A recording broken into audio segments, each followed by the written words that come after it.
We're live. Okay, just testing to make sure everybody can hear. All right, it's 7:07 and I'll call the January 11th regular meeting of the Jersey Shore Board to order. Can we have a roll call, Mr. Enders? Mr. Becker? Here. Mr. Brungard? I can see him. Mr. Brungard? He looks frozen too. It looks like he's frozen. No,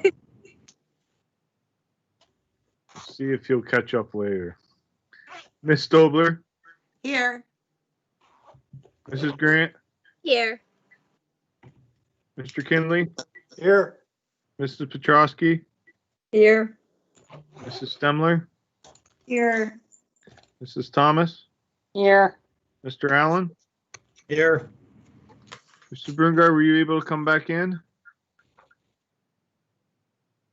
Looks like he disconnected. I I don't have see him. not seen him yet.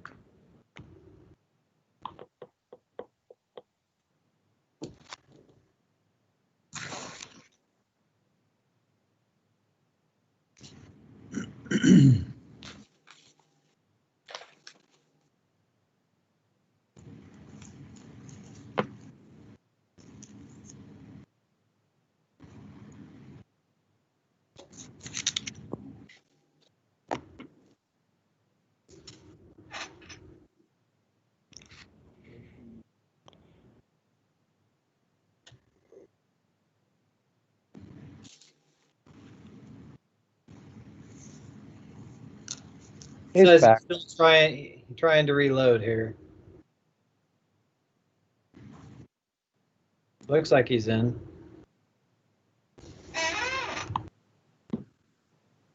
Mr. Mike is Brungard, if you're back, you are muted.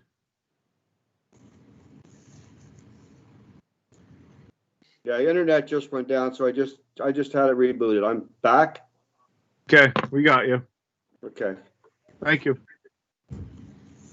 All 9 members present, Mr. Allen. Thank you. Okay, at this time, can we mute everybody's mics and we'll stand for the Pledge of Allegiance?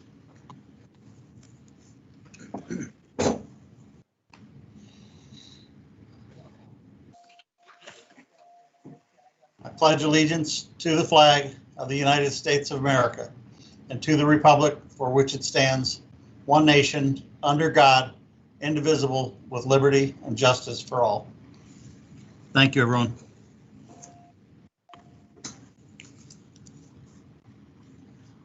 Okay, communications, Dr. Ulmer. I do not have any communications for this evening. Thank you. President's report, just announced we had an executive session from 6 to 7 this evening prior to this meeting for legal and personnel. And I also attended the Charter School Task Force, which is a PSBA assigned task force last week. And other than that, I don't have anything else to report. Intermediate unit. We will be meeting next week, so I don't have anything to report tonight.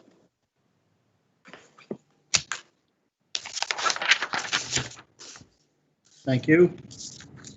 Superintendent report. Attached to the agenda tonight is the copy of the building condition survey that was done by Hunt Engineering. I am going to turn the presentation over to them for this part of my presentation so they can talk about their building condition survey. I have Michael Jones and I just lost Hi, everyone. And Kate Michael Doyle. Jones and Catherine Doyle are here from Hunt Engineering.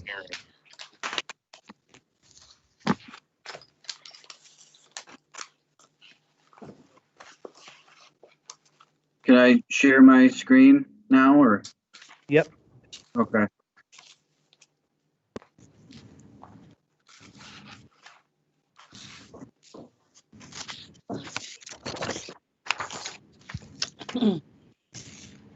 So can everybody see that, the PowerPoint there? Very good. Yeah.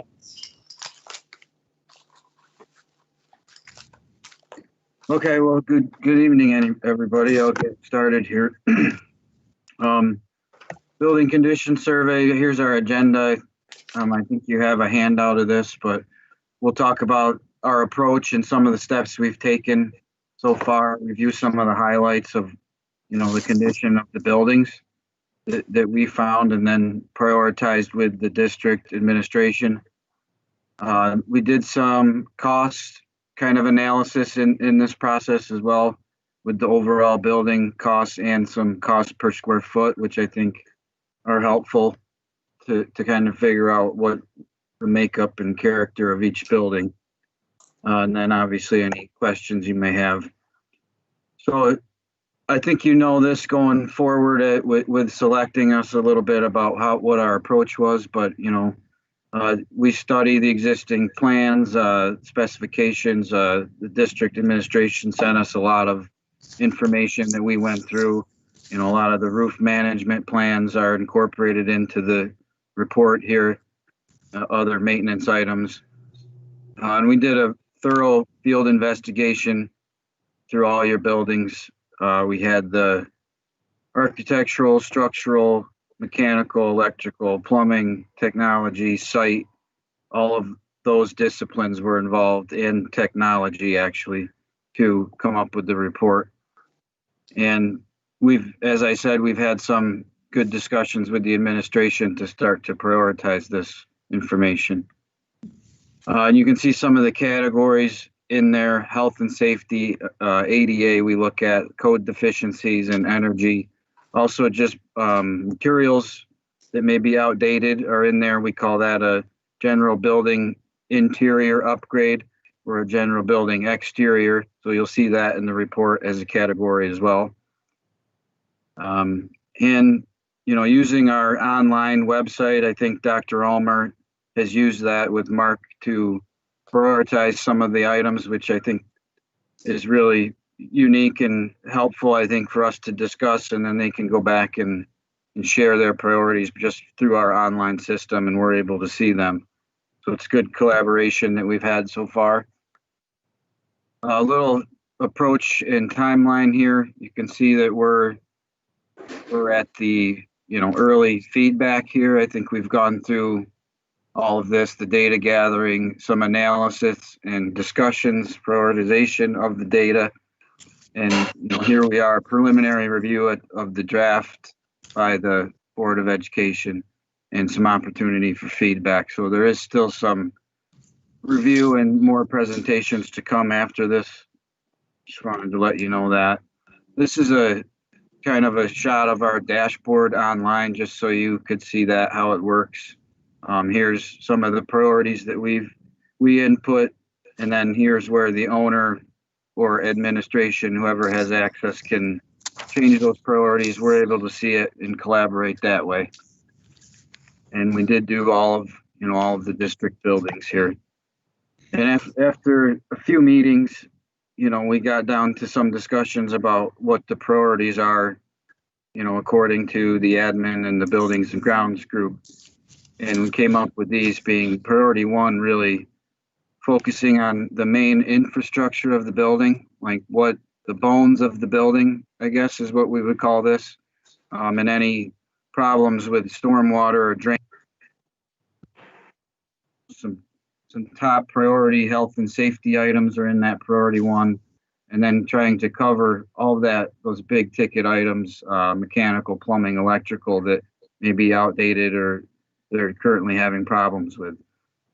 And then priority 2 was site work, really was thrown into that priority 2 category. And then any spaces in general that may be outdated and could use, maybe not an immediate concern, but maybe 5-10 years down the road that, they're going to be outdated. So those are in priority 2, along with LED lighting, clocks, and paging were some technology recommendations, and anything additional health and safety. And then priority 3, we put, you can see there building code and ADA items, which I can clarify a little bit. a lot of your buildings have been recently renovated. When I say recent, I'd say early 2000s. So, it's really not that recent anymore. But we were asked during the review about, why are you finding all these building code items when it was just renovated? And, a lot of the renovations that took place really left most of the existing, bones of the building the same as far as doors, and it was more of a finish and mechanical system upgrades. So those items are considered grandfathered in. They, when those buildings were built, they met the code then. So they're not immediate priorities. They're just there in case you need them, because, if you do any renovations or reconfiguring, then you have to bring those areas up to code. And then we threw the technology upgrades in there as a priority 3, just to separate them a little bit, and the athletic field upgrades as well. So getting into the more Mike, before specifics, you move priority on, 1. Yep. Can you go back to that slide? I just want to make sure the board understands that this priority list was I asked that they give you an example of how do you prioritize, what would they recommend a priority be for looking at these items, and that's kind of what he ran through. As a board, you have the ability to reprioritize them. You could say to them, we feel strongly that LED lighting is a priority because it might save us money in our electric bill in the future, and we would rather do that before something else. You can reprioritize in this system as they finalize their report what you feel the priorities are versus what they've made as recommendations. So you're not locked in right now to saying this is what goes in each of those priority categories. They're just giving you the recommendation based on their experience of what those priorities should be. Yeah, that's a good point. This was, basically just step 1 to kind of separate the items out a little bit. But yeah, this is definitely just a draft, and any feedback is welcome. So digging into the, the highlights, which we really just highlighted priority 1 on the PowerPoint. The report does contain all of the priorities. They're separated by building, by priority. And I think there's a little description of each item with a small picture that you could see there.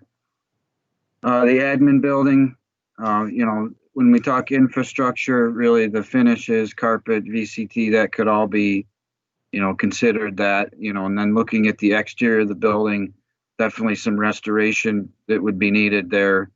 You don't want to continue to let the moisture and stuff into that block over time. That's going to deteriorate. So that was a top priority at this time. Mechanical rooftop units and some plumbing fixture upgrades. I think just adding some valves and different faucets to maybe do the censored kind was the recommendation there. And this building does have some major electrical distribution upgrades and fire alarm replacement that we would recommend. You can see the kind of just some older, outdated electrical equipment here with the fire alarm. Really, admin and the next one, Avis, really were the biggest needs for fire alarm replacement. The other buildings had a newer system. I think one of the other buildings had a good system, but it's no longer serviced. I believe that was Solidesburg. But all those other ones were put in priority 2 just because they were a little bit better than these two, admin and Avis. Electrical distribution, again, at Avis is a big one, and also the same you'll see at the high school for those major electrical upgrades. And you'll see the mechanical heating plant or boiler replacement. That's referring to the main physical plant of the building where your main source of heat comes from. We've pretty much recommended all upgrades there to the boilers and heat plant except for the Jersey Shore Elementary and the admin building. Other than that, I think they're all pretty consistent as far as recommending finishes and exterior building and masonry restoration. You'll see that throughout. Jersey Shore Elementary, not a whole lot there. There were some structural things we wanted to bring up there. You can see in the picture. One column that we observed, we would want to look at that a little closer to analyze that. So that there's some costs included in there for some further investigation of that structurally. And there's a few buildings that what you have called here are U joists. You'll see that in a few of the buildings in the report. Basically, the top core of that joist is shaped like a U. So we always put that in our condition assessment. If there was ever any roof leaks or moisture getting in, they would sit on that U top chord. There was, I think, an example of this where the top cord had rusted out and deteriorated and nobody knew it until it was too late. So, that's a thing that we always check for. And the recommendation is, again, another report to do more thorough investigation, which would mean us going through the building and checking all of them. And some minor exterior restoration there. I think that was just an expansion joint that was missing from the construction of the newer building. And the high school, there was a few stormwater drainage things on the exterior of the building. Hey, did you want to run through some of these? Yeah, that's Walk fine. the high school. The high school has an addition that was done in about 2000, and that is faring fairly well. But some of the original portions of the building are in need of some upgrades and can use some improvements there. That includes some of the original classrooms and the finishes and the casework that's there. The pool could use some upgrades as there's indications of moisture getting into the ceiling and into the walls. We'd like to see that improved. And the same challenges with the mechanical and electrical and plumbing, and those replacements are included in this priority 1 category. Yeah, I think the pool there was one of the bigger concerns. Anytime we see a pool like in the building, we always want to check the mechanical and the humidity there and make sure the pool building has a pressure in there to not allow humidity to grow inside the building. And you can see on the exterior of the pool that there's some white residue forming on the masonry. We think we have a picture in the report somewhere of that indicates that there's moisture and water inside that masonry wall. So, that would be a concern, and that's why it's in the priority 1. In the middle school, there was a talk about a major stormwater drainage concern that I think is evidence in this picture. And talking with some of the admin and Mark Buildings and Grounds, there's a line that runs under the building that he's tried to deal with in the past. So that would be a priority, I think, for the district. So we put that in with 1. Again, finishes, casework. There were some upgrades to the middle school, I think in the early 2000s that, gave some of that new casework to the science labs, but the rest of the general classrooms through that building really didn't get a whole lot of casework. So we've made that recommendation. Roof replacement, you'll see sprinkled in through there, and that was basically taken from your roof management plan already. We did note a secure entrance here. This was the only building that doesn't have a separate vestibule for visitors to come through and go directly into the office. So that's what that one is. Some major restoration, I think, on the exterior, the brick is pretty much okay. There was some minor things there for repointing, but a lot of concrete deterioration there at the loading docks, ramps, stairs. And again, mechanical, electrical. No, nothing electrical here actually. Nothing major. So in pretty good shape electrical, but mechanical and plumbing. In Solidaysburg, I have some aged windows there that are single pane glass. They should be replaced, for age of them and for energy efficiency. There's a pretty major roof replacement here, I believe, as far as cost wise. Mechanical, again, and including controls here. So that was another major cost that you'll see in there. And electrical distribution upgrades, we put minor there, but there is some. So any questions on some of these specific highlights that we've made?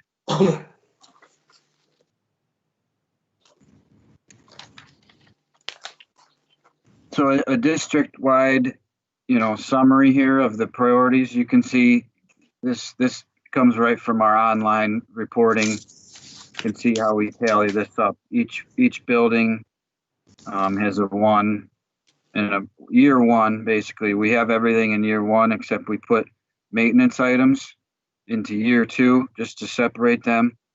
And the maintenance items came from Dr. Ulmer and Mark and other admin staff reviewing those and telling us what they could do in the maintenance department in-house. So you'll see a total there of all 3 priorities as you go across. And then we're going from construction costs here to project costs. If you were to ever bid this out, hire an architect, engineer, carry your contingencies through, you have your incidentals. That's all considered soft cost to get to your total project cost here. You can see how we tally up each building and eventually get to a total here of what we found in the buildings. In the report, it breaks it down a little bit better. I think this is kind of a bird's eye view of everything, which is a little bit overwhelming, I think, at first. The report you have is separated by priority, so really we've made a separate sheet for just totaling up priority 1s, and then a priority 2 and 3 that you should see in that report if you want to look at more of a breakdown there. And then this is what we really like to do to start to compare the buildings and try to figure out, what these buildings are. So looking at building construction costs by priority, you can see what's more costly here. Obviously, costs overall for priority 1, Jersey Shore High School has the most cost, and that's based on the amount of building that it is. I think that's really the note here, I guess, for these priorities. You can see that, Avis and Solidaysburg are pretty even, consistent throughout, maybe Avis being a little bit more just because I don't believe that one was renovated at all, and Solidaysburg was. Right, and whenever we look at construction costs overall, the larger the square footage, the higher the cost will always show. So this is consistent with the square footage. Right. So then we go a little bit farther to break it down and cost per square foot to get a better idea. You can see here the admin buildings, the darker one, the brighter orange is Avis. So that again is the high. No, that's now the highest cost per square foot. Whereas now the high school kind of went back into balance with the middle school and the other buildings. So Avis most cost per square foot, Solidaysburg right behind there. Then you can see there seems to be more in priority 2 for Avis. I think that was really because we recommended that whole pod area in that building gets renovated. So that was more of those space more of a space that's outdated. It really doesn't meet any fire ratings or current codes. And a lot of things were outdated. So we did that more of a bulk renovation. So you'll see that in priority 2. Other than that, I think that was all we had. I guess just noting that now the middle school has a higher cost per square foot, I believe. Well, or similar to the high school. I think when you get to the overall, it is more. Yeah, so overall building construction cost per square foot of all 3 priorities, the middle school is now more cost per square foot than the high school. So we thought that was interesting. And again, Avis having the highest cost there. Avis, both of the elementary schools, being the smallest schools, have the highest cost for square footage, which indicates that they're the most out of date and there's the most work involved to get them up to the standards that you have for the high school and the middle school or Jersey Shore Elementary School, per se. Right. Yep. Good point. And we threw this in there. I thought this was a good thing to look at, was the cost per student, as we were talking about, while more kids go to the middle school, is that going to a bigger need to focus on the middle school versus the elementaries? And I think it's pretty consistent with the cost per square foot. But we thought this was just another angle for you to use and analyze. I think our conclusions are similar to the cost per square foot slide on this. Mm-hmm. Mr. Jones, what do you use for building capacities on this to determine the cost per student? So this is just a calculation of your current enrollment divided by the total cost of recommendations. Okay, thank you. Yep. Just to follow up on that question. So this is just for students who are currently enrolled at Avis or at the high school, not That's the total correct. number of students. Correct. Thank you. Yep. Okay, thank you. So that doesn't And include the other- the charter schools, none of those schools, the cyber schools. It doesn't include any of those children that could be in the school once the pandemic's over, right? It does not include those numbers. The online learning numbers, is that what you're referring to? That's correct. Yes. We are using the numbers only for the students physically in the building right now. Okay. We thank can you. certainly look at that data, but for this preliminary review, we wanted to stick with just those numbers right now. Okay. There would be quite a difference from what I see on the enrollment to date. So thank you. Thank you. No problem. Okay, we'll move on here. Just to finalize, I think this is the last slide. So, And Michael, yes. just to make sure we're on the same page, what date of the enrollment numbers did you use? Like when you said you used the enrollment numbers, like from what date was it does anyone know, was it like our October count or what was it? I believe it was October 1 snapshot. Let me look that up real quick and I can get right back to you. I just, that may create some confusion if people are looking at current enrollment. And if that's not what was used, I think it's fair for them to know, all right, where did the numbers come from? October is the one that we use every year for PDE purposes, correct? Yep. Okay. The enrollment was dated 9/24. So that would have lined up to your October 1 snapshot. So there'd be quite a difference now, probably, from what I see.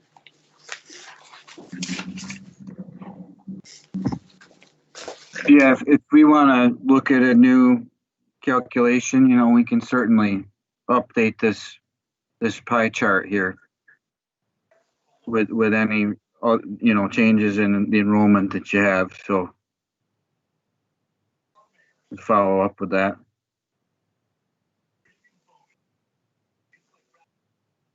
I made a note to send you a report.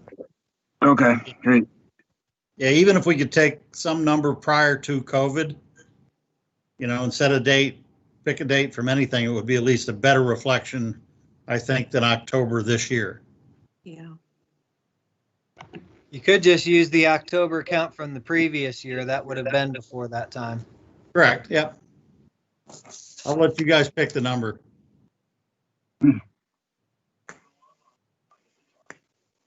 Okay, anything else there on the charts? All right. Lemon cake left. So next steps here, just to hit those, we're currently at the, feedback from Board of Ed here, January 11th. We do have, steps in process to update the 5-year plan. We had some discussions about a committee maybe being set up to review this and get some more fine-tuned feedback. And then, from there, we can go in and develop more of your project options and really finalize that 5-year plan and come up with a final presentation back to the board.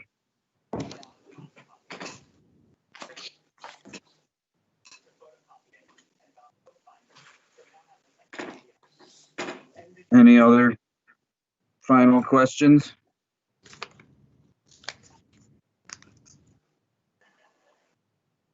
Going through this, I didn't see much in it for like building and grounds type improvements. Did you look at those, and are those reflected in your larger report? Yeah. So are you talking like maintenance type things? Maintenance, if we need to, I know we've got a couple fields that the drainage is not very good. The soccer and the football field. So would we be better, replacing that with new turf or, artificial turf? Right. Yeah. And you'll see those. We put all of the athletic field stuff in priority 3 for now, just to kind of separate them as a whole. So, those can be whatever priority they need to be. But yeah, you'll see an option in there for turf, and we did an option for sod at the football field. So, definitely check out all of those items. Plus, there's other general site work conditions in priority 2. Yep. Yeah. All the pavement upgrades that are needed, sidewalks and everything are all in there. Historically, when we're at this point, what would you estimate the timeline to be, just roughly, when a final presentation to the board would be? I mean, at this point, we've got the bulk of our work done, putting the data in. So, as far as just, reviewing and modifying the priorities really can be an ongoing thing, and really will come down to how you want to approach it as far as the timeline. We can pretty much accommodate what you need as far as reviewing with a committee or doing multiple meetings to make these priorities happen. I would say over the next month or 2. Okay, thank you.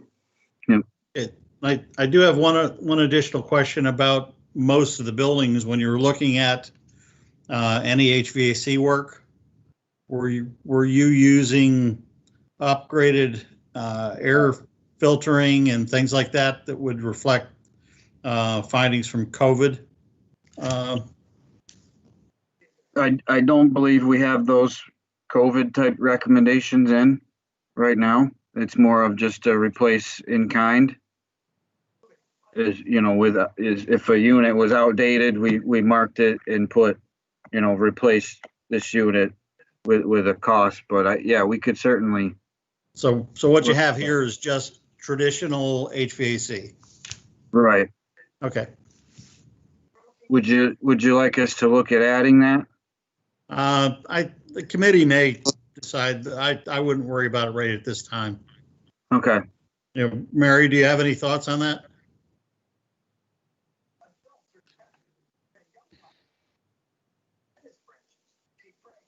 Sorry, my mic was muted. I'm fine to have the committee look at that. Yeah, I think do one step at a time, I think.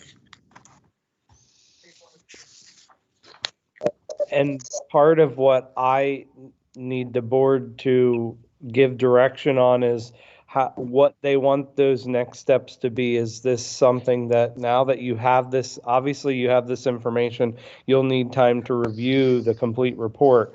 But from that point, is it the will of the board to take this back to the Capital Projects Committee?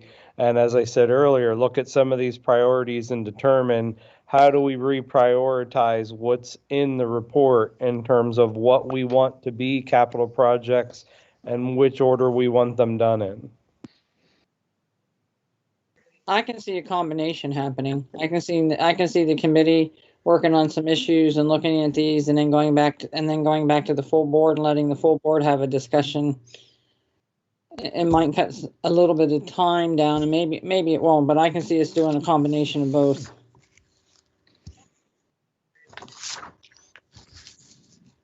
Could we maybe have work sessions or the whole board? Well, that's what I would be talking about from the whole board? You mean that the committee as a whole be a work session? Yeah.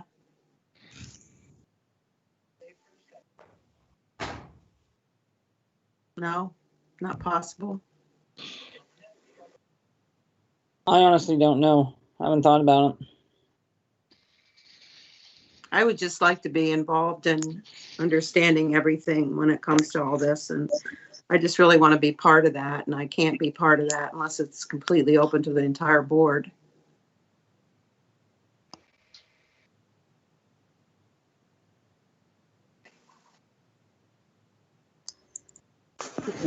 We can certainly look at some options to include broader participation, or there are going to be a lot of this information that's information that we can't really discuss in the public because it would deal with floor plans and student security. Oh, okay. So we could, possibly have like an executive session or something occasionally, maybe not every meeting, but some meetings. And we'd have to check with the solicitor for his guidance. Okay. Thank you. And I just want to, if nobody has any more questions for Michael Jones and Kate Doyle at this point, I just want to show the board quickly. We'll pause there. Does anybody have any questions for them? I have one last question. My question would be, throughout your report, is there any where you have come up with like a percentage on how efficient each building is actually running when it comes to like student capacity? That's a good question. So you're talking about operation costs? As far as efficiency of how they operate compared to the student? In essence, yes. For instance, I know from just being privy to a previous study done, not all buildings were running 100% efficient because not all they're not that many students in each building. And then as you cost that out, some buildings were only running at best at 58-60% capacity with the students in them. And that's utilized within each building. Does that make sense? Like the space being utilized? Right. And yeah, that was, we did talk about that, and during our walkthroughs, we did note spaces in buildings that, look to be underutilized, but we didn't go any, we noted them as in the report. For example, I can think of the middle school. There was a couple home ec rooms that were set up for home ec, but they're just used as storage or something right now. So we noted those spaces, but at this time, we didn't go any farther with that, with space utilization. We can, if you would choose for us to do that, but we haven't done that in this report. Okay. Thank you. Yep, you're welcome.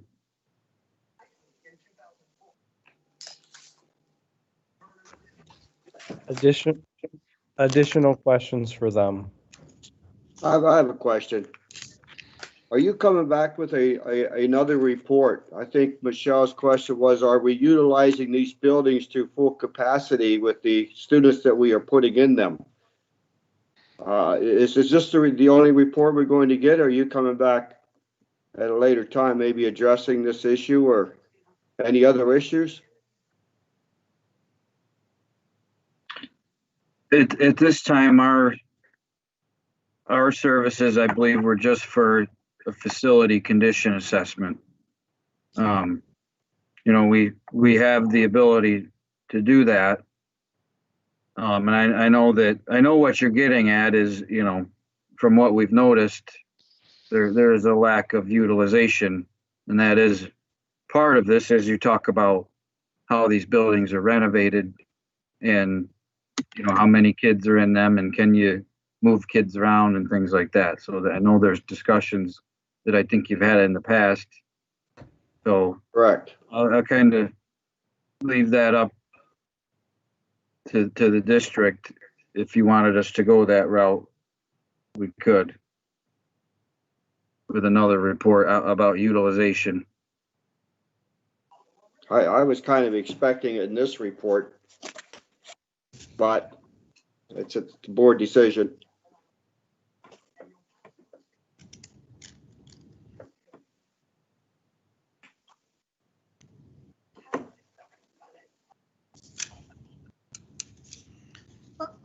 As we take this out to the capital projects committee, is it possible that if we have any questions that we could reach out to Hunt by phone?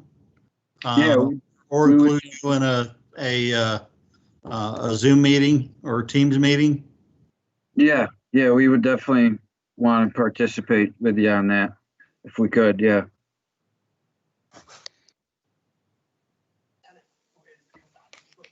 Thank you. Yep. So I'm going to switch over briefly and just share my screen so that the board can see.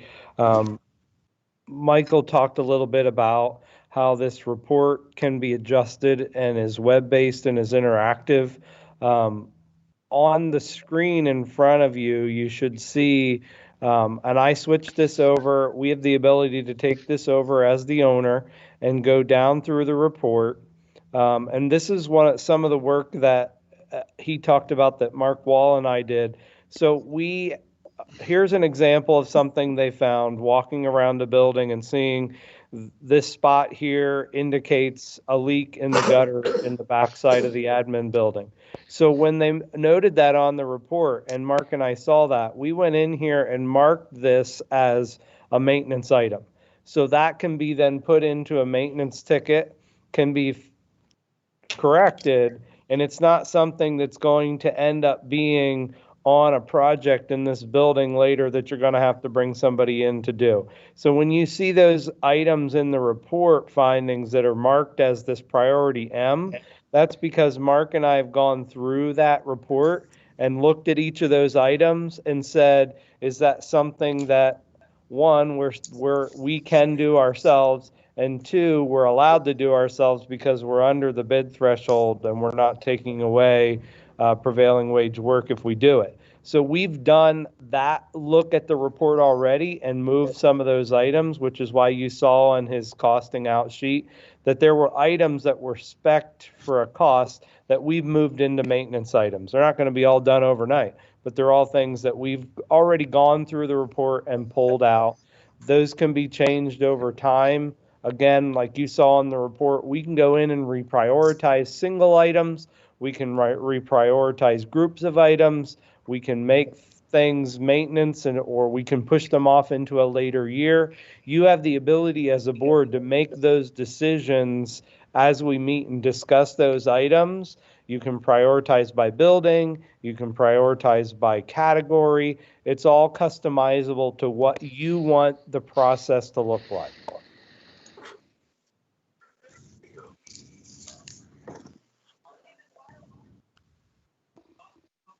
Any other questions?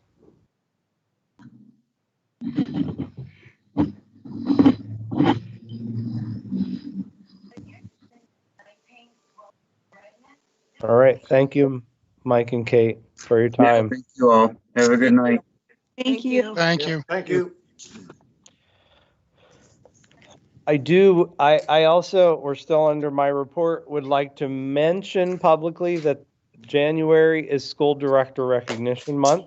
I hope that you all saw the press release out on the website that came out through our call system. I do appreciate the work that our school directors do. All of these people give their time to do this work to push our school district forward, and we appreciate them.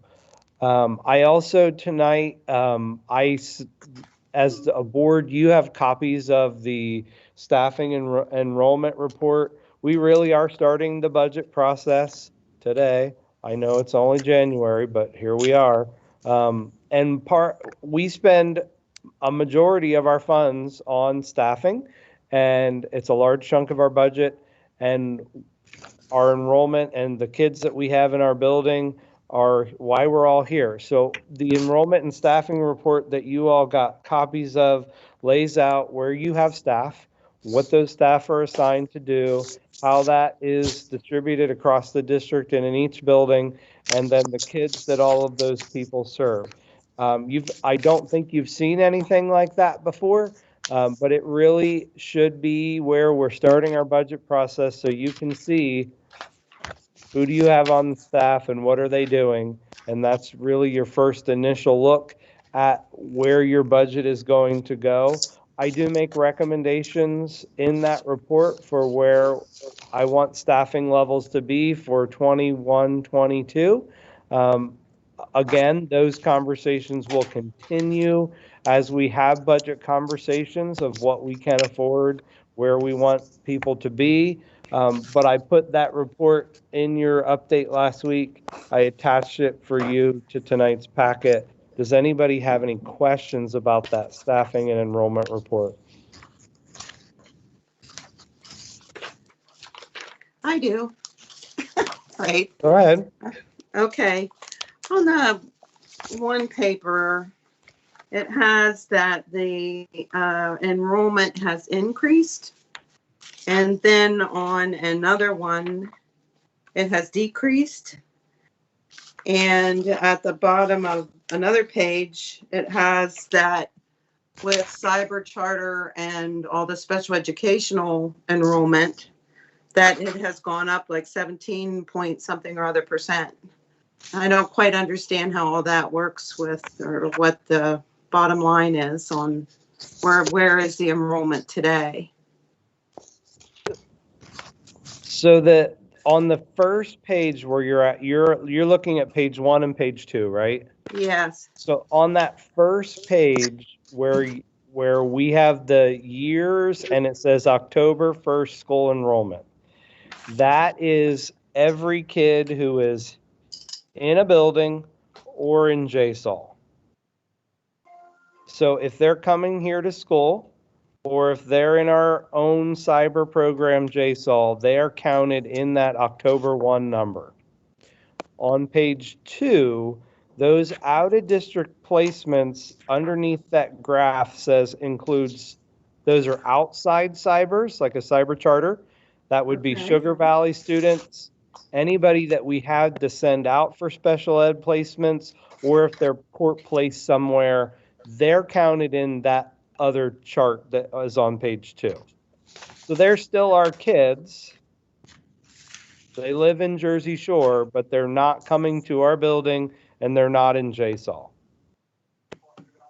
I have a quick question. You're saying page 2. I have both of them on page 1 that I'm looking at. Oh. Page 2 is your recommendations. Okay. Am I right or wrong? Yeah, you're right. It was just how it was on. I So think you're that's how referring it to was on page my- 1 then for the out-of-district placements and district enrollment. That's all on page 1 of my report. Yeah, there's two different graphs. The first one is everybody coming here. It's labeled Jersey Shore Area School District enrollment. The second one is, the second graph is labeled out of district placements. That's anybody that lives in Jersey Shore is going out of the district to be educated somewhere.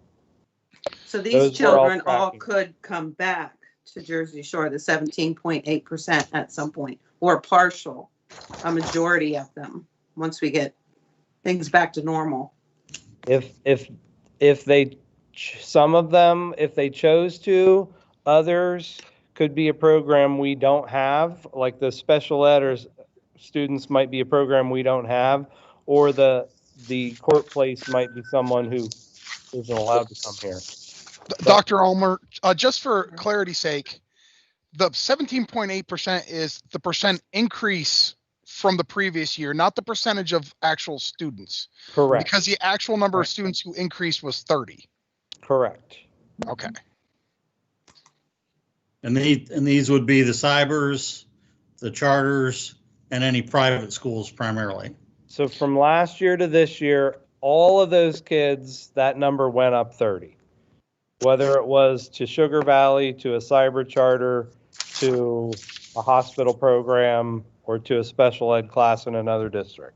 So if we wanted to look at worst case scenario of the number of kids that we have to educate, it'd be adding those two numbers together.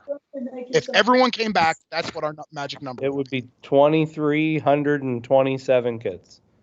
Okay. Dr. Ulmer, that doesn't include private, right? Your number in the second chart does not include private schools. It only includes the schools that we have to pay for. Correct. So there's a handful at Lock Haven Catholic, Walnut Street, and St. John Newman. And it doesn't include homeschool either, right? Correct.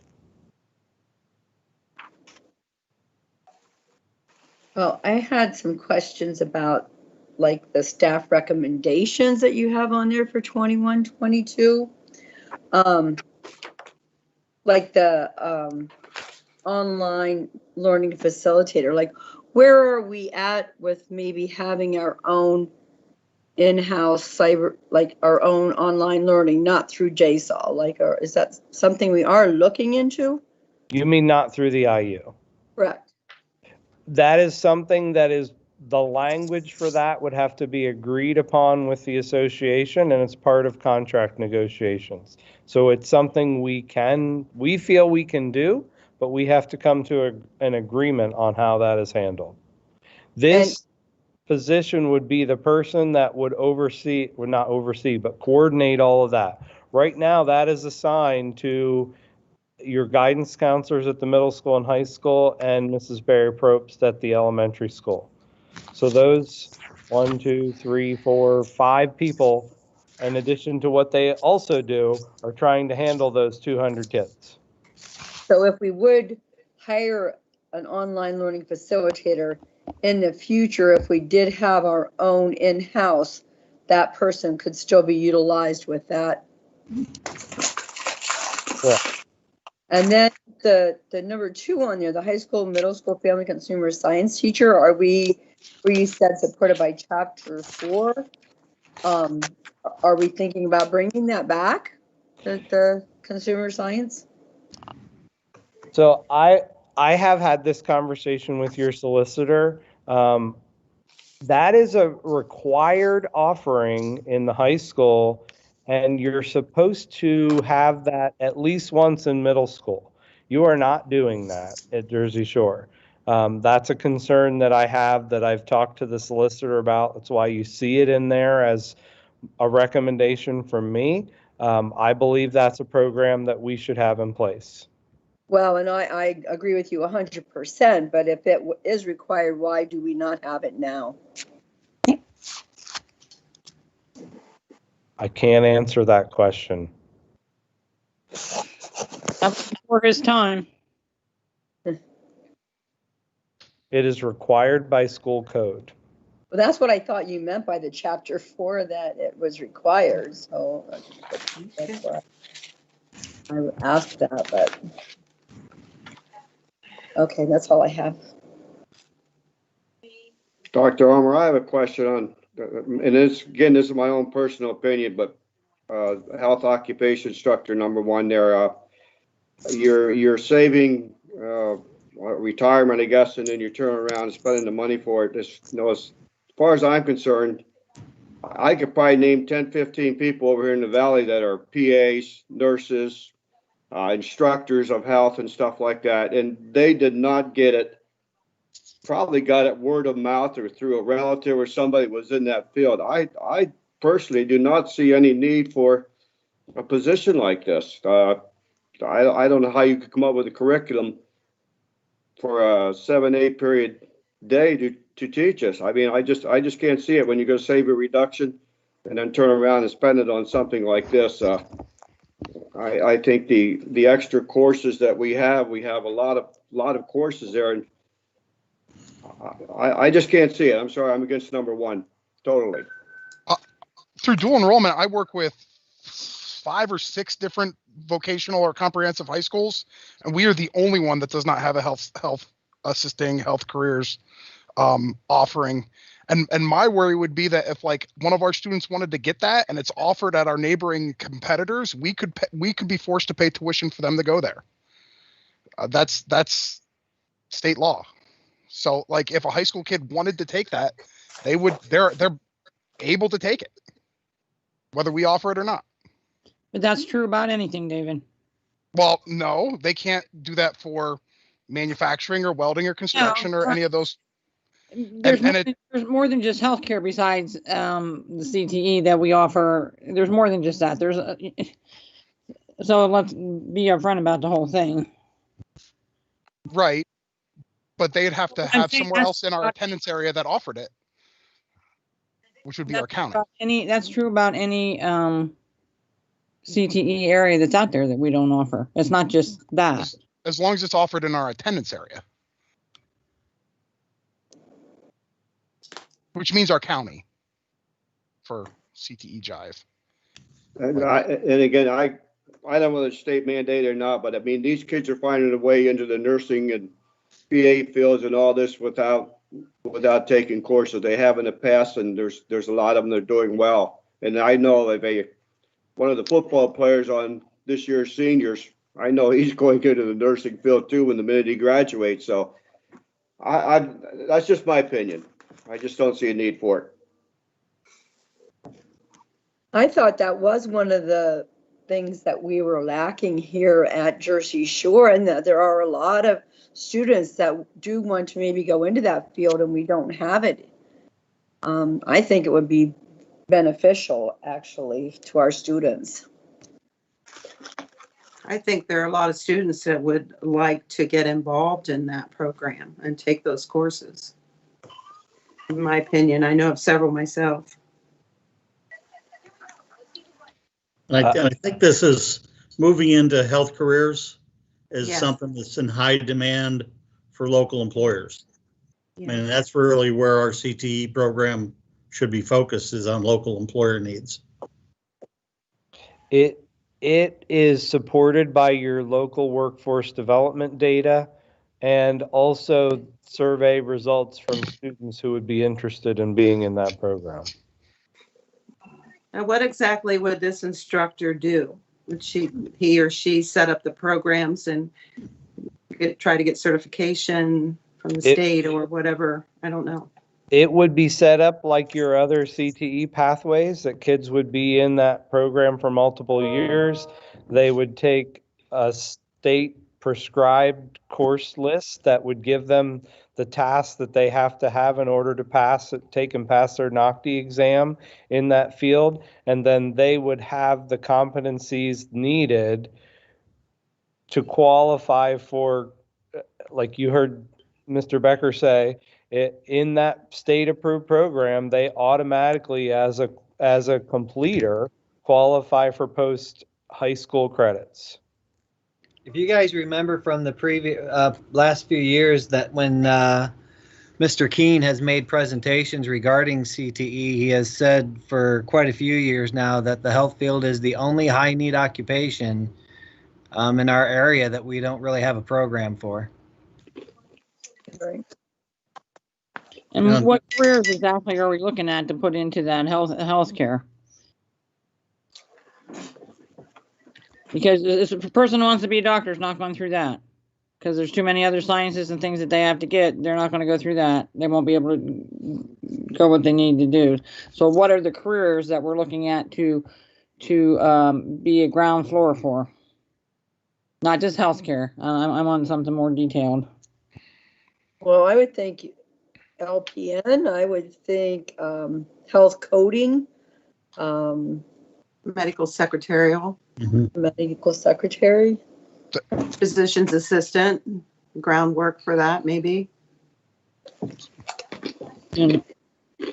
And all those health careers have scaffolding 2+2+2 systems involved. Like there's certainly an LPN to RN pathway at the next level. There's certainly a RN to nurse practitioner pathway. There's all those pathways depending on where people want to go. Like, Well, and keep in mind too, that even though the PASHE system has had an enrollment problem, the nursing program for Lock Haven University that used to be in Clearfield is actually moving on to the Lock Haven campus. So you would have a lot more nursing opportunities closer to us in addition to the Penn College program. I know nursing at Penn College is the second largest major on campus. And I agree with what you're saying. Nursing field is in high demand. The health field is in high demand, but I just don't think we need to offer every course that's going to be available to these kids. We're becoming a small community college. I don't know. I think we got to draw a line somewhere, but that, again, that's my opinion.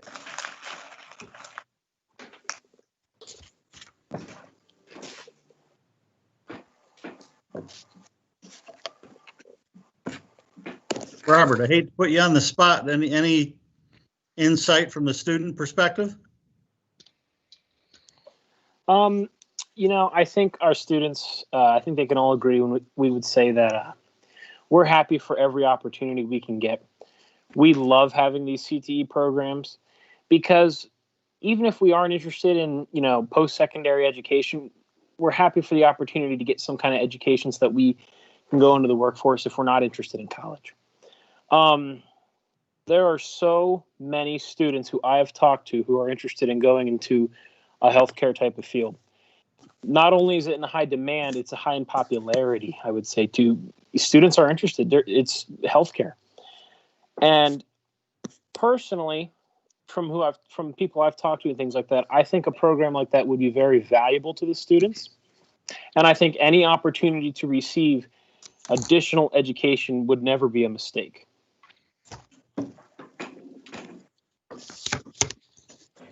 Thank you, Robert. And if I am putting you on the spot sometimes, feel free to just say I'd rather not comment. We won't hold it against you. Hey, that's all right. I always like representing the student body and putting in our word too. So I appreciate it. Thank you. Thank you.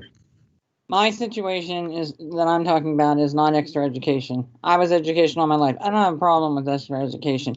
You can't take a career field like health fields and have one teacher and think you're covering it all. It would have to be narrowly focused. And that's what I'm asking. What are we focusing on in putting in a healthcare thing? You just can't say it's going to go from the LPN to the doctor. Can't do that. It won't. You just don't have the time or you won't be able to teach the student body, especially if you're going to do 2 and 3 period blocks. So my question is, what is the goal for having a healthcare CTE program, and what are you going to focus? What careers in healthcare are you going to focus on? And I know you might not be able to answer that now, but that's where my question is on the situation. I'm not against adding education to our kids. I want to know that it's going to be efficient and hit the student body as what their need is. You know, I thought of another one too, like a home health aide. They really need that field, and I would think that would be something that you could get through high school, if you had a CTE program, that you would be able to get your certification, or the homemaker where, there's a lot of people that are disabled and they can't, they need someone to come in and bathe them or do their shopping for them. I mean, there's certifications for those. I would think those are all things that could be, that they could get a certificate for and be able to go out into the workforce right from high school.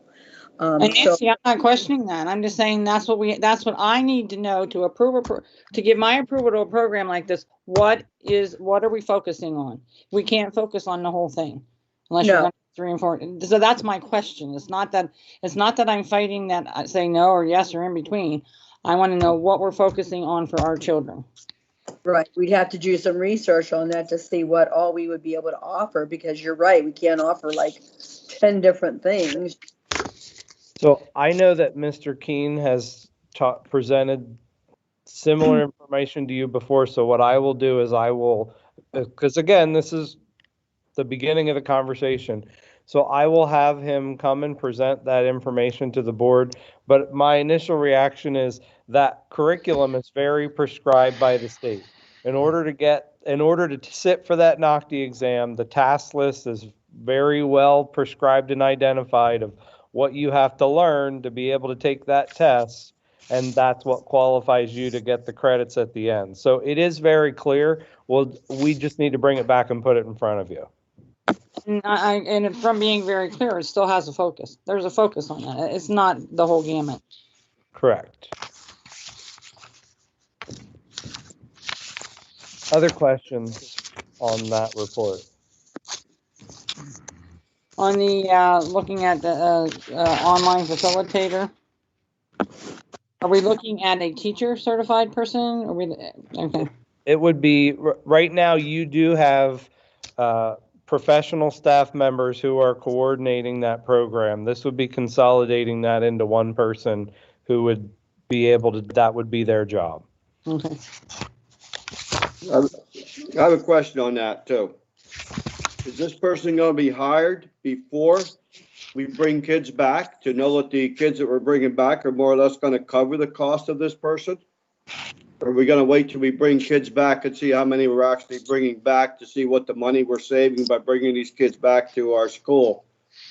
Are they going to be hired then to see how, I guess, the comeback is going to be handled or it's going to go? So I'm working on a report, Mr. Brungard, that you're going to get, and I'll put it out publicly at the next meeting that addresses that. One of the things that will be the job of that person is, and you see that in that enrollment report, those kids that we have out at cyber charters, trying to get them back, because it is, you will pay for the position quickly by bringing kids back from outside cyber charters into your own cyber school. And that's something I want you to see the numbers on, so that you can see how that person will be able to fund the position. In addition to, we don't have official numbers yet, but one of the comments that I put on that report is, because the additional expense of those kids leaving to cyber schools or going into cyber schools is COVID related, you would have the ability to put that position into the next round of stimulus funding you're getting. So it would not necessarily hit local funds at all. We could use that additional stimulus funding to get the position started and then show the savings over time to fund the position. Yeah, I agree with what you're saying. If we can bring these kids back, it's going to save a lot. But this position, is it going to be a salaried position or an hourly position? He's going to work so many hours a day, or how? What are your intentions? It would be a professional staff member and be a teaching position. Okay.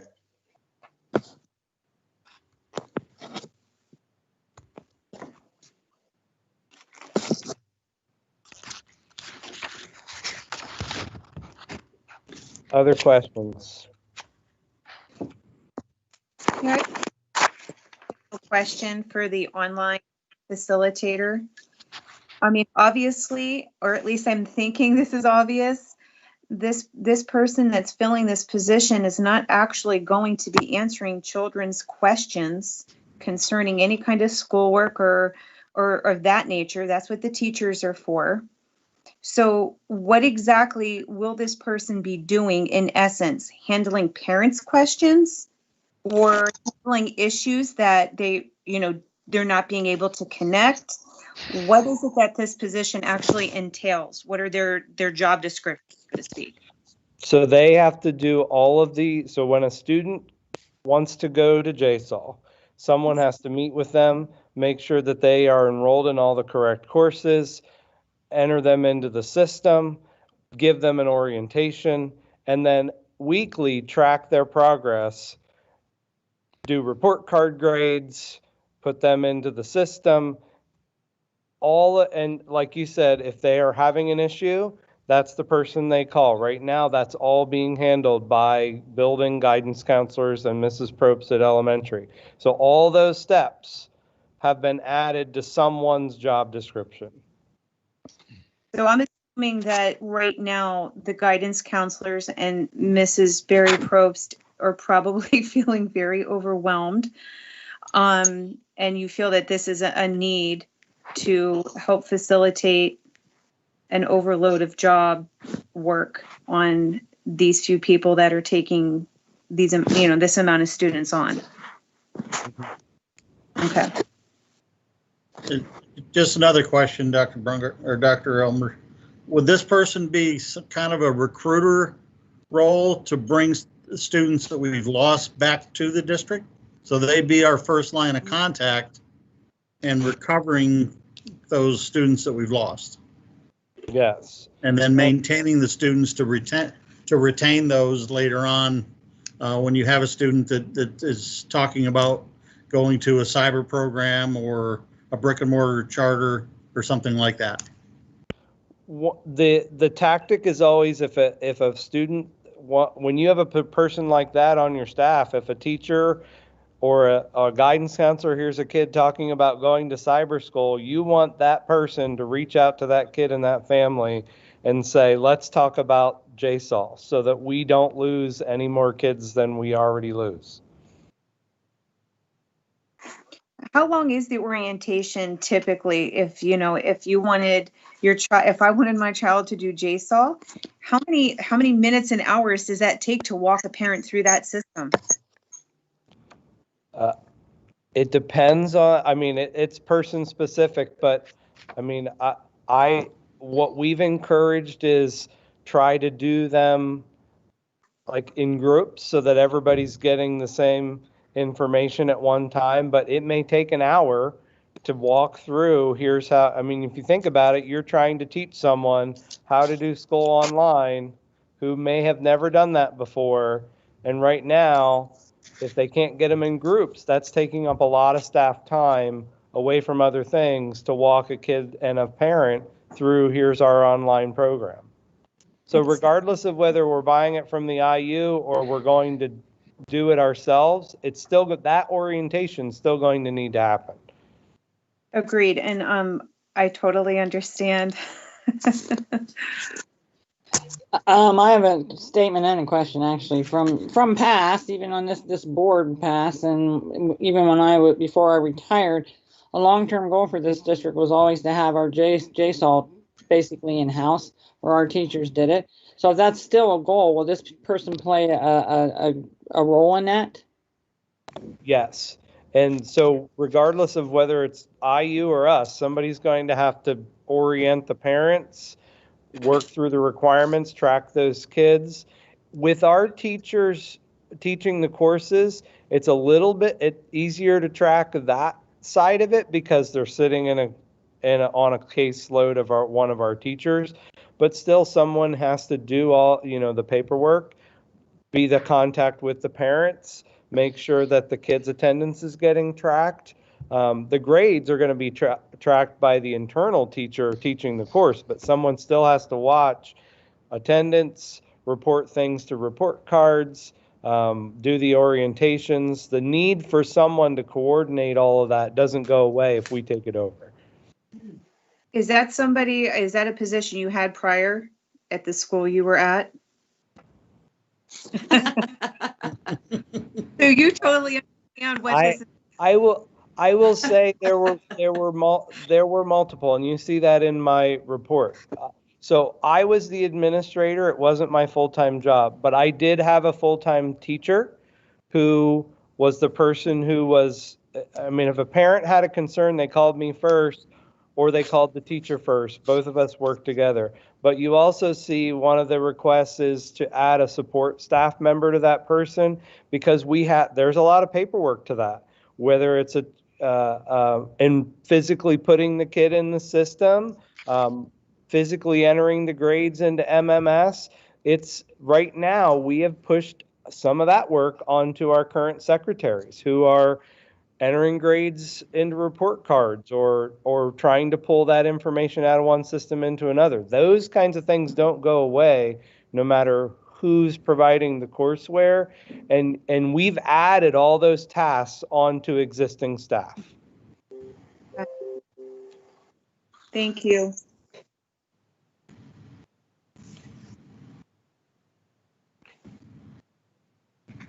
Other questions? I know it's a lot to digest, and we've got some time. We're just starting this process.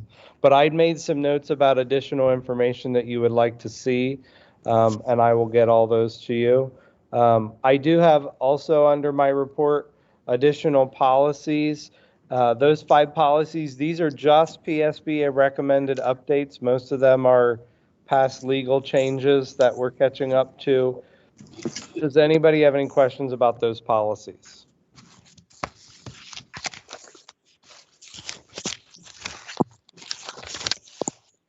Okay. Mr. Enders, you're up.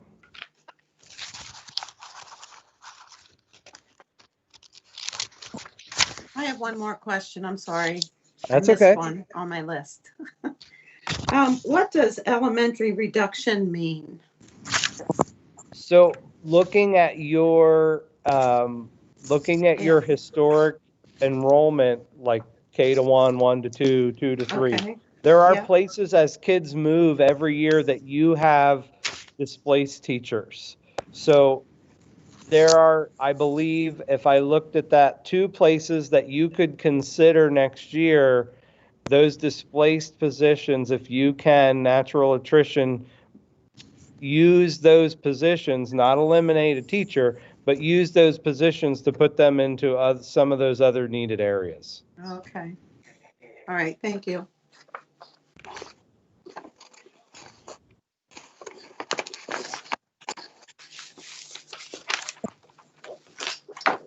You ready to move on to my report?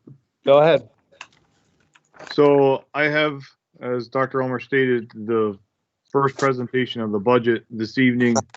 The focus board this evening is to discuss and kind of give us direction on how you want to handle the index. We have to vote at the next meeting whether or not we're going to stay within the index or if we are going to start the process of going for exceptions. So just as I go down through some of these numbers, that's the primary focus for tonight's meeting, because these are very, very preliminary numbers. What is the index, Ben? What's that? What is the index? The index is 4.1%. 3.1? 4.1. Okay. Thank you. Yep. So I will start with what is in concrete and what we know at this point in time. The PSERS rate for next school year is only set in December. It is 34.94% for the 21-22 school year. That is all we know at this point in time in this budget. So know that we are dealing with very preliminary numbers. Health insurance will be determined in February. Right now, we have a 5% increase projected. I believe the number will be less than that. This number reflects the 5%? Yes. Okay. Currently, right now, the budgeted revenue sits at just short of $42.5 million. and the budget expenditures sits just over $44.4 million. That leaves us with a budget deficit of $1,925,796. In the budget, there is a contingency for the unsettled contract, and that contingency is $1,864,582. One of the changes in the 21-22 budget, if you remember, for the most part, all the revenue has been set to be equal to the 2021 amounts, except for I have adjusted the 21-22 budget for the CARES money that we received very late in this 2021 budget cycle. So this budget does not reflect any of that. So it has been updated for that. It has not been updated for any of the new CARES money that was just announced that we are going to be receiving. Dr. Ulmer and I are continuing to review the limitations of those funds and the time limits of those funds. So before we put those in there, there's no revenue and there's no expenditures. Are there any questions concerning those dollar amounts before I move on to real estate taxes and the index and what all that means? Yeah, can you tell me what is the percentage this year for PSERS? The current 2021 PSERS rate is 34.51%. So it was about a 0.5% increase, 0.43%.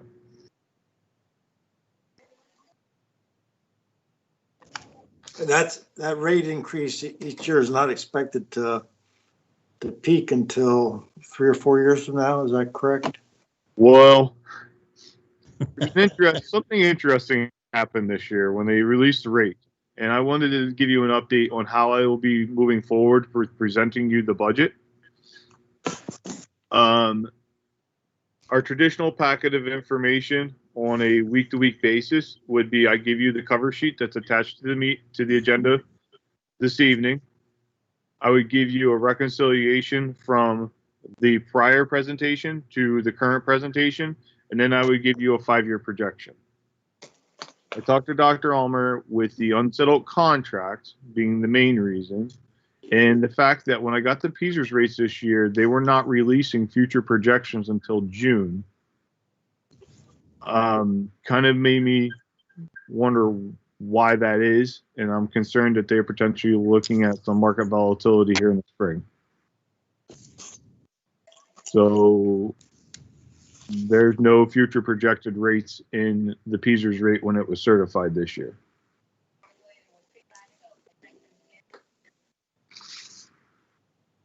Ben, I don't understand why there's a deficit on here, surplus deficit, when the audit just came back and said that we didn't have one. It just seems like the beginning of the year when we do this, there's a definite deficit and we all get scared. And then by the time the audit comes, there is $1 million or whatever. I don't understand that. Can you explain that to me? Well, when the audit was done, I provided you with budget to actual variances Yes. for the 1920 year. You need to also remember in that $2.1 million surplus, there was a contingency for the unsettled contract in that of over $600,000. Okay. Plus, there is also a variable in salaries and benefits, with the benefits being a direct result of the salaries. The salaries had a variable of $345,000, just shy of $345,500, which is only a 2% variance of our budget. And when I looked at that, we had two top tier teachers resign right at the beginning of the 1920 school year that we would have never been able to project. That was replaced. And then on the benefits side, when we project replacements in our budget, we always project them at family health insurance. And we had several new hires that only took single coverage, and that's over half the cost of a family coverage. Okay. So there are projected amounts that we have budget, especially in personnel, that for replacements that sometimes aren't going to come through. So you put a big cushion in there so that if something happens that you are going to owe all that money, you have that in the budget, right? There's a. Well, we've talked before about B1s and M1s just projecting out replacements. I wouldn't call it a cushion. There's probably a cushion on the health insurance side because that's that's the highest cost it could potentially be. But we certainly could have a couple of high. Uh-oh. Awesome. You froze on us, Ben. So, Mrs. Dobler, Yes. what I'll add to that is, you know, it's right now, January 2021, you're starting to project a budget that we're not even going to start spending money on until July. So right now, what Ben has and I have to look at is we're essentially taking everything we're doing and we're projecting what we're doing right now would cost us for 21, 22. Anybody leaving could change that, like he said. There could be other variables of cost. I look at it this way. If you said to me, well, in a household budget, what do I need to make sure I have an electric for 21, 22? I'm trying to guess that 6 months out. We have no idea. So you would always make sure that you have enough money and then hope that if it goes up significantly, you can cut your budget somewhere else to cover that additional cost as you go through the year. And as the year progresses, you may have places, which we did last year, that things we didn't do that we normally do because of being closed, and athletics was one of them. I mean, you didn't have a whole spring athletic season because we weren't allowed to. So you budgeted all that money to have all those events and staff and travel, and then we weren't allowed to do any of it. So all that money you didn't spend because you weren't allowed to. And that's just one variable that was different last year than has been in the past. Or your budget, your actual audited end of year figures probably would have been a lot closer had we not had some of those wide variables. For example, buildings and grounds had a variable of a positive budget variance of $230,000, of which about 140 of that was in electrical, which is due to being shut down for 2.5 months. Okay. So when you come out with this budget in January, don't be too alarmed when we see a deficit of $1 million, right? Because we don't know what's going to happen between now and audit time, right? Oh, yeah. Or yeah. And we never have a budget from the state, so we're just projecting right now what that's going to look like. Okay. And if you remember, one other thing about the current year budget, last year when we did the current year budget, I had projected out a growth in state revenue, and we moved all through our budget cycle that way. And we got to May, and the state said, you're no longer going to get any increase in anything, so we'll cut everything. So I had to come to you with a $500,000 cut in revenue. Okay. This year, I'm going back to where we used to do and just setting state revenue where it is currently, and we'll move forward as the governor presents his budget next month. There's another variable that hasn't been even released yet. We'll evaluate that at that point in time.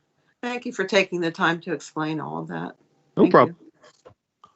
And unfortunately, Mrs. Dobler, the issue is that there are deadlines in this budget process, and one of them is in January, coming up right after the next meeting, that you have to do an initial approval of this budget in January, when you know you're not going to spend any of the money until July. Okay. Or get any of the money until July. Okay, thank you very much. The budgeted expenditures, does that include any of the positions that were laid out in the enrollment staffing report? Not at this time. Okay. So as I started the presentation off, I'd like to focus on real estate index at this point in time. I did get a initial assessed value from both counties. With those assessment values, Lycoming County is the county that hits the index first. And for those of you that forget, once one county hits the index, you're done raising taxes. Mm. So Lycoming County hits it first. They come in at 4.1% increase, which equals about 3/4 of a mil, 0.75. Clinton County comes in at 4.03%. So they're right on the tails of Lycoming County. And their increase would be just over a half a mil, 0.55. What's the dollar amount there? The dollar amount of that increase would equate to $591,195. Is that the 1/2? Or is that the 3/4 mil increase or the 1/2 mil increase? That's the 3/4 mil increase. What would you state that again? $591,195. So that's the total. That would be the grand total of All the counts. increase in your real estate tax revenue if real estate taxes were raised to the index with the current assessed values. Because the assessed values will also change.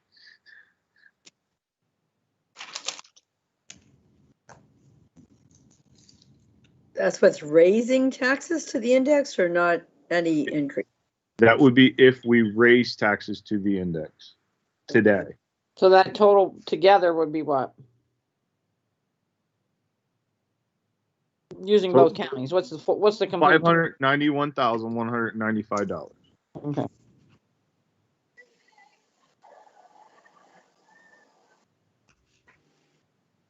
So we got to decide whether that's as high as we would go or we would request an exception.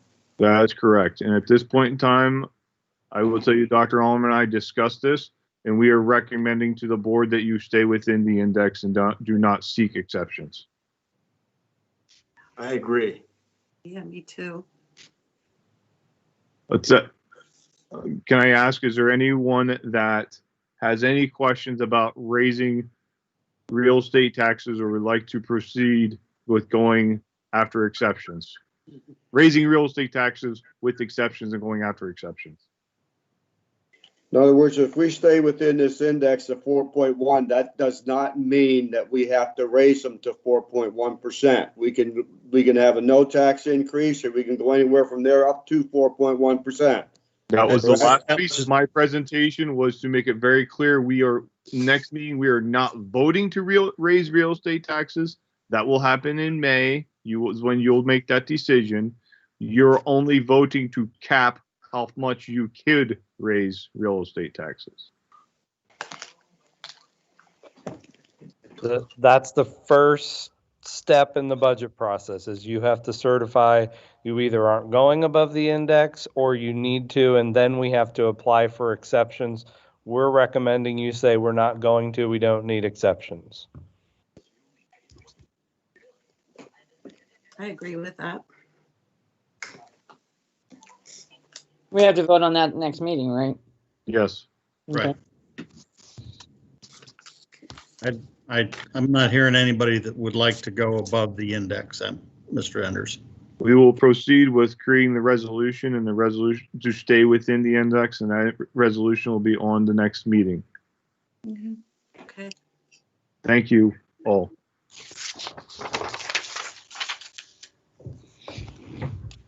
That concludes my report, Mr. President.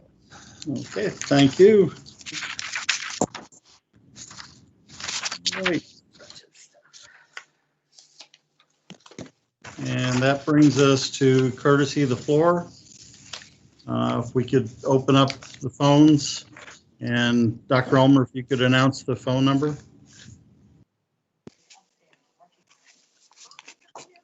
The phone number for courtesy of the floor is 570-398-5576. Again, 570-398-5576. It is 8:42.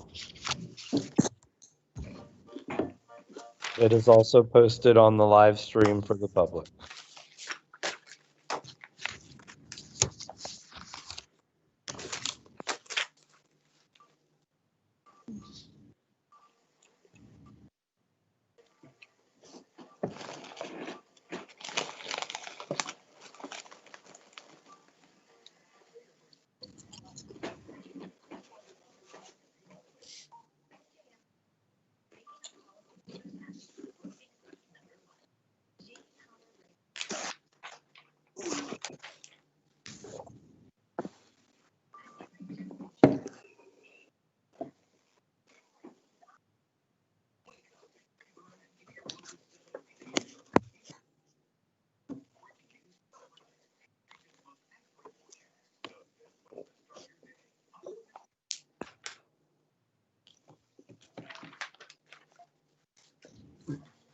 I think everybody's watching the game. What game? Oh, National game. title. The game. I'm not watching the game. It's tied 7-7. Don't Is say it? that. I got recorded. Is it, Dave? Do Is that it really? again. Ohio State to score. Thanks a lot. Oh. You're killing me. Keep us updated, Dave. The president Very, very is upset. He's mad.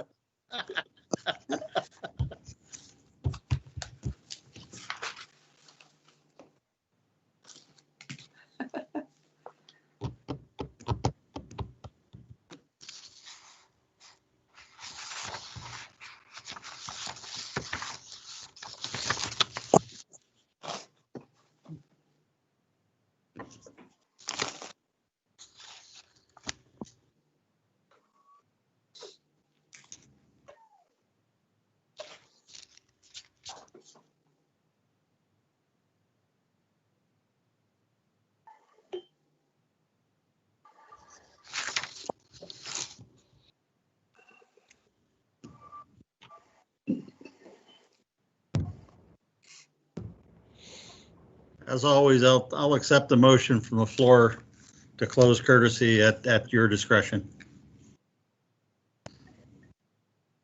Don't we usually give them 5 minutes at least? Usually, I'm just saying that we'll use the same process we normally do.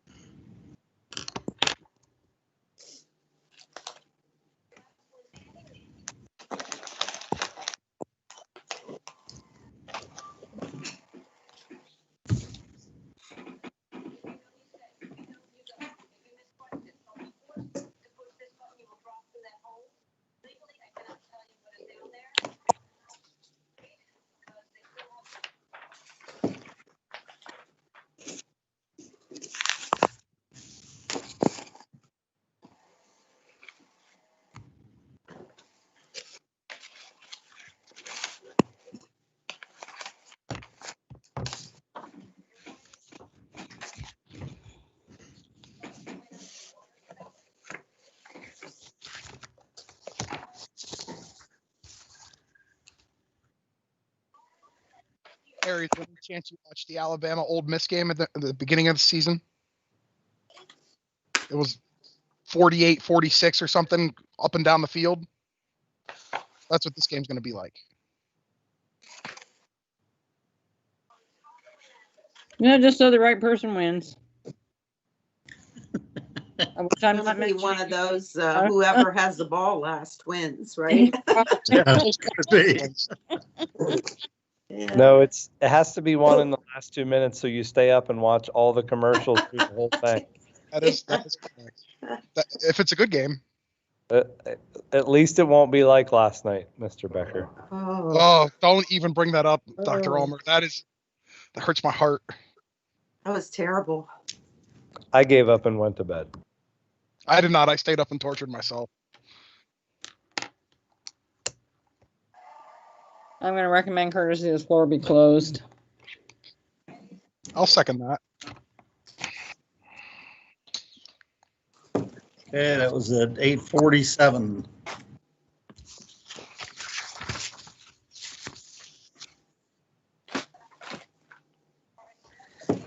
And can we have a roll call? Or anyone opposed to that, or you want to discuss it? If not, we'll have a roll call, Mr. Enders.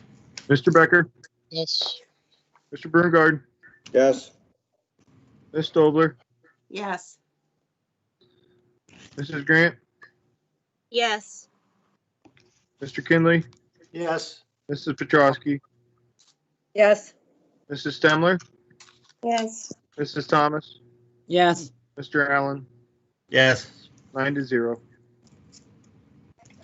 Thank you. Okay, moving on to the remainder of the agenda, we have item D, personnel, A through F. So moved, Mary. Second.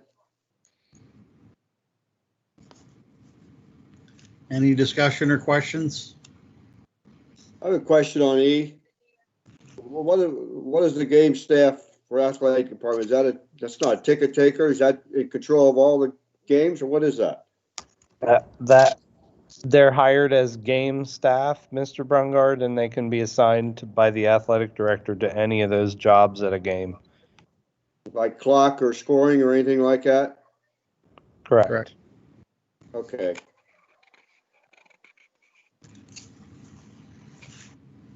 And just to follow up there, this is not the only person we're going to be hiring for game staffing. It's going to be other ones because of the different functions at different games.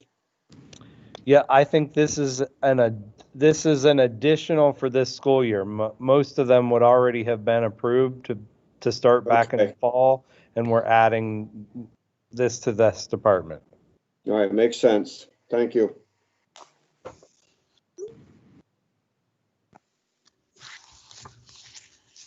Any other questions? On Yeah. C, on Mhm. C, Okay. we are going to be putting in a substitute in that position until bid day, correct? Correct. Okay, that's good. We have a substitute who has agreed, who is already here in another position that's ending first semester. She's covering for a leave that ends first semester, so she'll be moving in the middle school from one position to the other. That's really good. Thank you.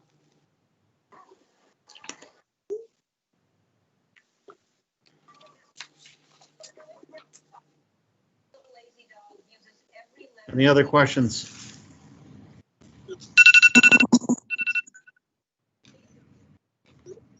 Okay, hearing no questions, can we have a roll call, Mr. Enders? Mr. Becker, Yes. Mr. Brungard, Yes. Ms. Stobler, Yes. Mrs. Grant, Yes. Mr. Kinley, Yes. Mrs. Petrowski, Yes. Mrs. Stemler, Yes. Mrs. Thomas, Yes. Mr. Allen, Yes. 9-0.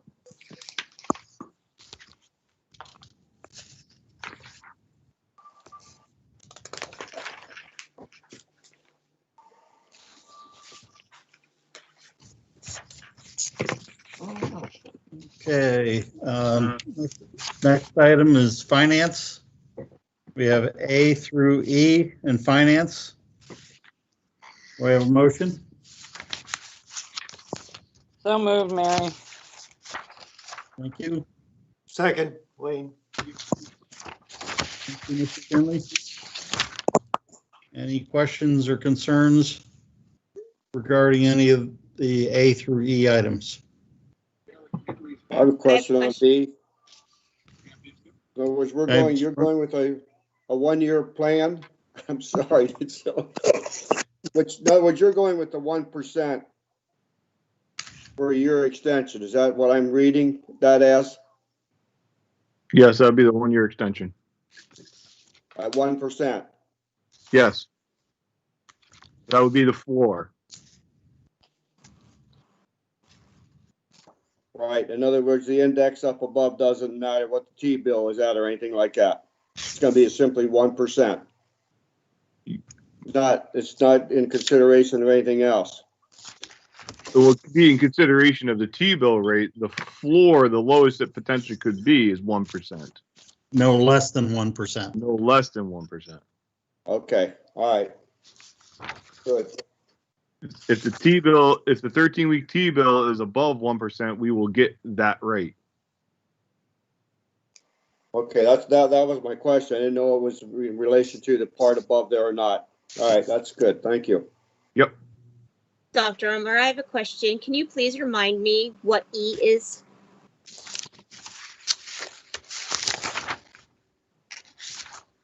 I actually will defer to Ben because I know he can explain that better than I have. But this is our part of our annual. This is an annual agreement.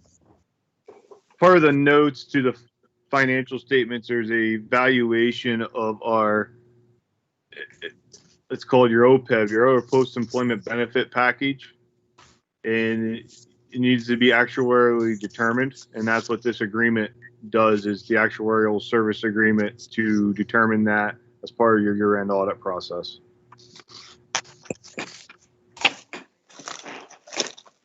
And I assume we're in the medium group. Yes. And what have we been, we've been simple, average, or complex as far as I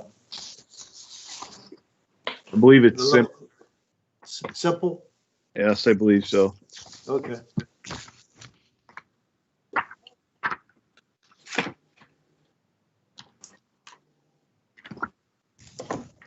Does that help, Mrs. Grant? It does. Thank you. Any other questions?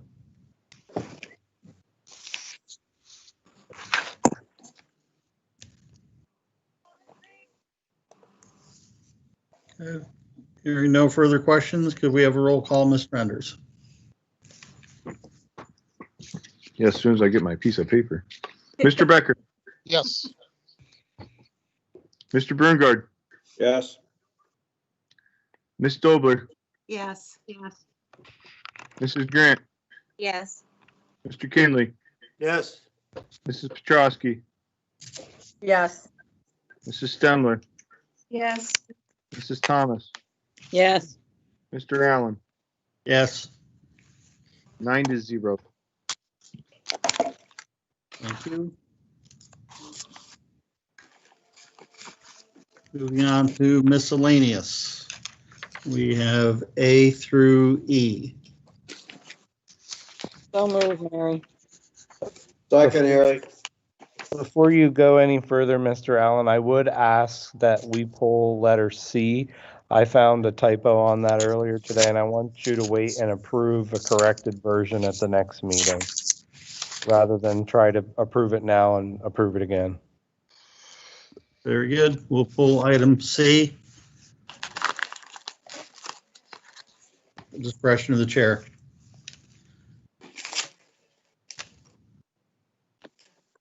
Any other questions?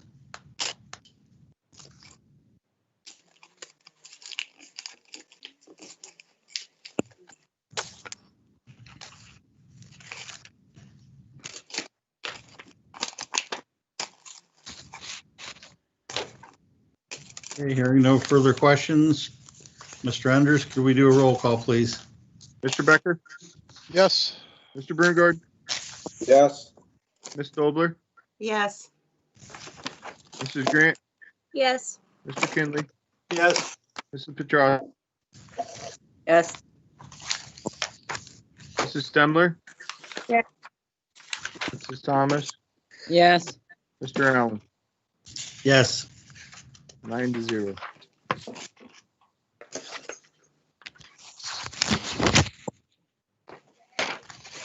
Thank you. We have nothing in old business. Would anybody like to suggest anything to be added to our next meeting under old business?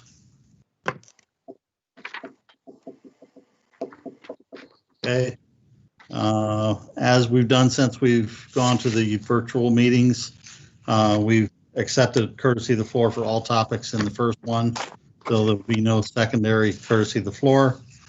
And at this time, we'll go into executive session for legal and personnel.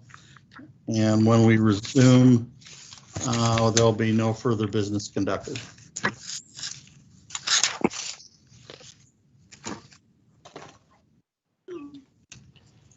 Have a good night, everybody. You too. Thank you, you. Robert. Too. Have a good night, Robert. Robert. Thanks, Robert.